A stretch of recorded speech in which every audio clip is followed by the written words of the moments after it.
Mark chapter 14. Now the Passover and the festival of unleavened bread were only 2 days away, and the chief priests and the teachers of the law were scheming to arrest Jesus secretly and kill him. But not during the festival, they said, or the people may riot. While he was in Bethlehem, was reclining at the table in the home of Simon the leper, a woman came with an alabaster jar of very expensive perfume made of pure nard. She broke the jar and poured the perfume on his head. Some of those present were saying indignantly to another, "Why this waste of perfume? It could have been sold for more than a year's wages, and the money given to the poor." And they rebuked harshly. "Leave her alone," said Jesus. "Why are you bothering her? She has done a beautiful thing to me. The poor you will always have with you, and you can help them out any time you want, but you will not always have me. She did what she could. She poured the perfume on my body beforehand to prepare for my burial. Truly, I tell you, wherever the gospel is preached throughout the world, what she has done will also be told in memory of her." Then Judas Iscariot, one of the 12, went to the chief priests to betray Jesus to them. They were delighted to hear this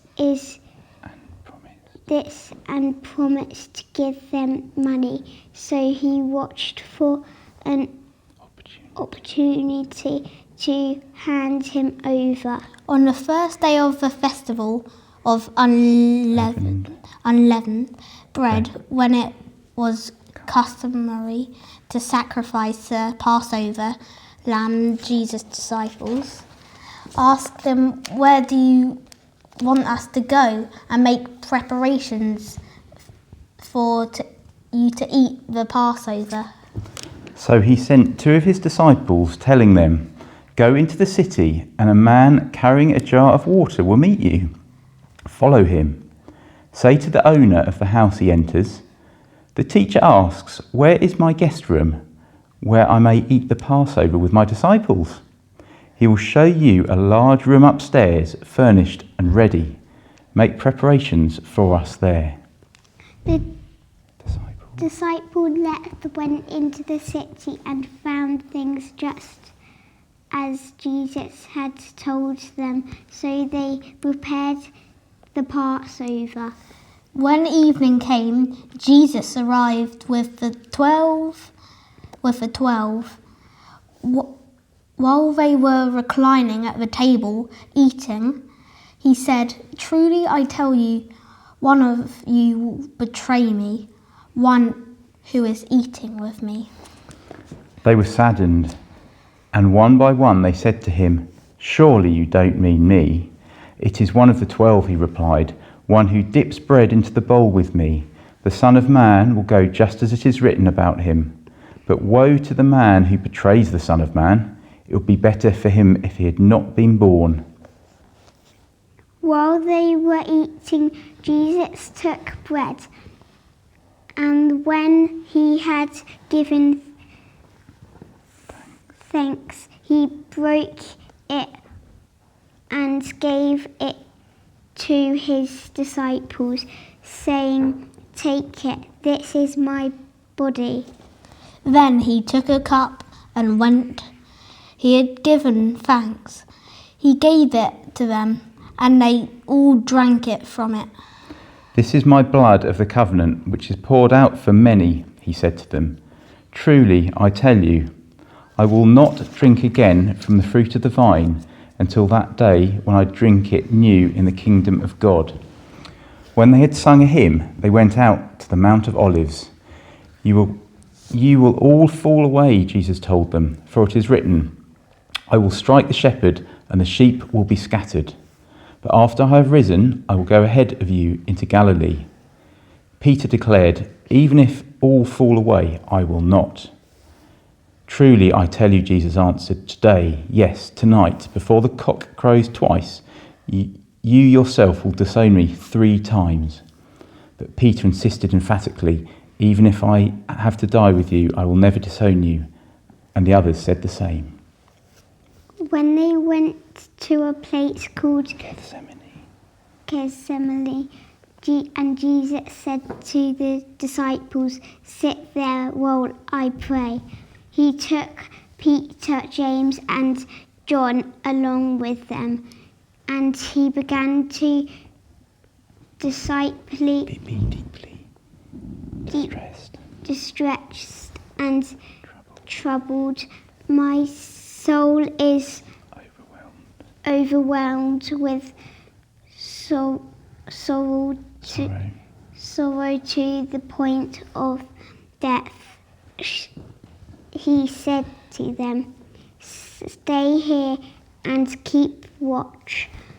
Going a little further, he fell to the ground and prayed that if possible the hour might pass for him. "Abba, Father," said, "everything is possible for you.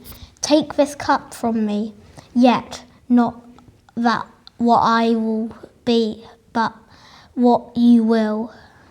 Then he returned to his disciples and found them sleeping. "Simon," he said to Peter, "are you asleep? Couldn't you keep watch for 1 hour? Watch and pray, so that you will not fall into temptation. The spirit is willing, but the flesh is weak." Once more he went away and prayed the same thing. When he came back, he again found them sleeping because their eyes were heavy. They didn't know what to say to him. Returning the 3rd time, he said to them, "Are you still sleeping and resting? Enough! That hour has come. Look, the Son of Man is delivered into the hands of sinners. Rise, let us go. Here comes my betrayer." Just as he was speaking, Judas, one of the 12, appeared. With him was a crowd armed with swords and clubs, sent from the chief priests, the teachers of the law, and the elders. Now the betrayer had arranged a signal with them. "The one I kiss is the man. Arrest him and lead him away under guard." Going at once to Jesus said, "Rabbi," and kissed him. The men seized Jesus and arrested him. Then one of those standing near drew his sword and struck the servant of the high priest, cutting off his ear. "Am I leading a rebellion," said Jesus, "that you have come out with swords and clubs to capture me? Every day I was with you teaching in the temple courts, and you did not arrest me. But the scriptures must be fulfilled." Then everyone deserted him and fled. A young man wearing nothing but a linen garment was following Jesus. When they seized him, he fled naked, leaving his garment behind. They took Jesus to the high priest, and all the chief priests, the elders and teachers of the law came together. Peter followed him at a distance, right into the courtyard of the high priest. There he sat with the guards and warmed himself at the fire. The chief priests and the whole Sanhedrin were looking for evidence against Jesus so they could put him to death, but they did not find any. Many testified falsely against him, but their statements did not agree. Then some stood up and gave this false testimony against him. We heard him say, I will destroy this temple made with human hands, and in 3 days we will be another not made with hands. Yet even their testimony did not agree. Then the high priest stood up before them and asked Jesus, Are you not going to answer? But is this testimony that these men are bringing against you? But Jesus remained silent, give no answer. Again, the high priest asked him, Are you the Messiah, the Son of the Blessed One? I am, said Jesus, and you will see the Son of Man sitting at the right hand of the Mighty One coming on the clouds of heaven. The high priest tore his clothes. Why do we need any more witnesses? He asked. You have heard the blasphemy. What you think? They all condemned him as worthy of death. Then some began to spit at him. They blindfolded him and struck him with their fists and said, Prophecy. And the guards took him and beat him. While Peter was blow in the courtyard, one of the servant girls of the high priest came by. When she saw Peter warming himself, she looked closely at him. You also were with that Nazarene, Jesus said. But he denied it. I don't know or understand what you're talking about, he said, and went out into the entrance.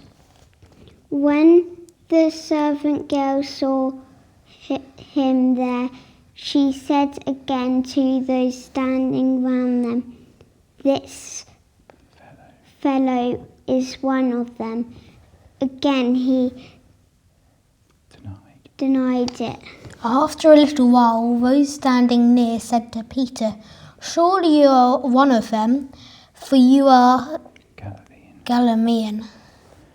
He began to call down curses, and he swore to them, I don't know this man you're talking about. Immediately the cock crowed the second time. Then Peter remembered the word Jesus had spoken to him. Before the cock crows twice, you will disown me 3 times. And he broke down and wept. Well done, guys. Well done. We thank God for this reading of his word.